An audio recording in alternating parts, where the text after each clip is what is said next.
You know, I've noticed a significant shortage of PlayStation reviews on my channel, and of the three I've done so far, two of them are absolute duds.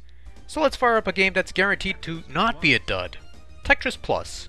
Originally an arcade game that I never knew about, Jellicoe's interpretation of Alexei Pejanov's classic puzzler was ported over to the original Sony PlayStation, Sega Saturn, and Nintendo Game Boy. We'll be looking at the Game Boy version somewhere down the line and never look at the Saturn version since I do not own a Saturn, but for now, I have a PlayStation 1 plugged in, so might as well give this version a go.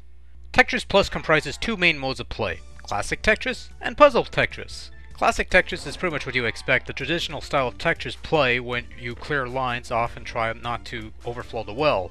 Level progression works a bit differently here. Instead of having to clear 10 lines or so to move up a level, you have this gauge on the side that moves upwards as you play, and any lines cleared will add to this gauge.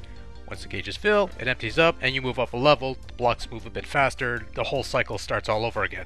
There's not a whole lot to say about this mode. It's Tetris, classic traditional Tetris that people are familiar with, and it plays rather well. I like the shifting backgrounds and the alternating slow and fast-paced musical cues. Those are rather nice touches, but beyond that, it's typical classic Tetris. But believe it or not, this is not the main mode of play in Tetris Plus. Rather, the main draw of this game is the puzzle mode. The idea in this mode is to guide the little professor to the ground below before he gets crushed by death from above. Sometimes you do this by clearing lines, other times you do this by positioning blocks so that the professor could climb, you know, that sort of thing. Some puzzles are simple, others are not, but the main goal remains the same. You gotta get that guy down to the bottom so that he'll be able to make it to the next level and the whole thing starts all over again. The drop speed of the pieces doesn't increase over time, but every few seconds that crusher will drop further down, which raises the chances of the professor getting crushed. And if you end up making some stupid mistakes, things could go south pretty quickly. Puzzle mode's an interesting take on this Tetris formula, taking the focus away from clearing lines straight out, for sake of it, to guiding the little guy down to the bottom by any means necessary. There's a whole bunch of puzzles to go through. It'll keep you busy for the most part. But if you burn through all of them, you could always make your own little puzzles in the edit mode to challenge yourself or others. It's a nice little addition if nothing else. Tetris Plus isn't anything special visually, but at the very least it looks like something that's a step above what you would find on the Super Nintendo or any other 16-bit console.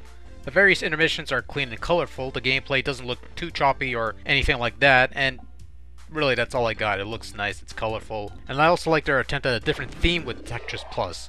Rather than just a plain Jane layout with a Russian theme or a space theme of the sort, the game is more focused on ancient ruins from Egypt, Mayans, and whatnots. In fact, the whole story behind the puzzle mode is that you're basically looking for treasure, usually found every couple levels in that mode, and the game's visual style sort of reflects that.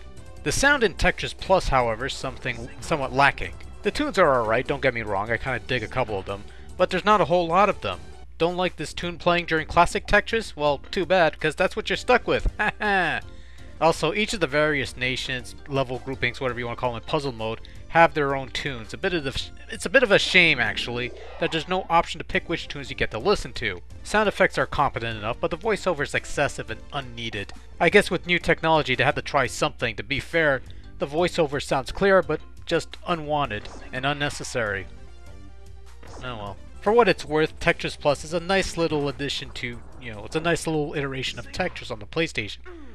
While the classic Tetris side is the same as always, the puzzle mode's actually quite a bit of fun and the overall theme is different from what came before, so it works. PlayStation owners who wanted a taste of Tetris back in the day had a version to call their own and is pretty well done. All in all, this one's alright. But how does the Game Boy version fare? We'll find that out next time. And I do mean next time, because it's the next one on the list, and yeah, I'm gonna go now. Bye!